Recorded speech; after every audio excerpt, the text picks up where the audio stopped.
Hello friends, இன்றைக்கி வந்து சால மீன் குழம்பு எப்படி செய்யலான்னு காமிக்கிறேன். ஆக்சுவலாக வந்து நாங்கள்லாம் வந்து குழம்பு கூட்டி தான் வைப்போம். திருநெல்வேலி சைடு பார்த்திங்கன்னா நல்லா எண்ணெயிலே வதக்கி விட்டு செய்வாங்க. இன்றைக்கி நான் அந்த மெத்தடும் காமிச்சிருக்கேன். இதுக்கு வந்து நல்லா நல்லெண்ணெய் எடுத்துகிட்டு, அப்புறம் ஒரு கை அளவுக்கு சின்ன வெங்காயம், பூண்டு இதெல்லாம் நல்லா தட்டி போடணும்.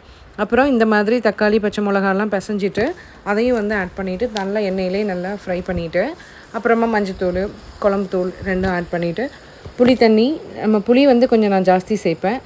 உங்கள் தேவைக்கு சேர்த்துக்கோங்க. புளி தண்ணி, அப்புறமா வந்து தேங்காய் அரைச்சி விட்டு, தேங்காய் கூட கொஞ்சம் ஜீரகம் போட்டு அரைச்சோம் அப்படின்னா பிரமாதமாக இருக்கும் வாசனை. ஸோ அதெல்லாம் போட்டு நல்லா குழம்ப கூட்டிட்டு, அடுப்புலேயே வச்சு தான் இதை நான் பண்ணிகிட்ருக்கேன்.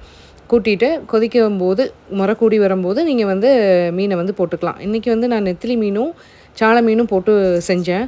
சால மீனுக்கு அடிக்கிறதுக்கு வந்து வேறு மீனே கிடையாதுங்க. அந்த அளவுக்கு டேஸ்ட்டு சூப்பராக இருக்கும். நீங்கள் கட்டாயம் ட்ரை பண்ணி பாருங்கள், நிச்சயமாக உங்களுக்கு பிடிக்கும்.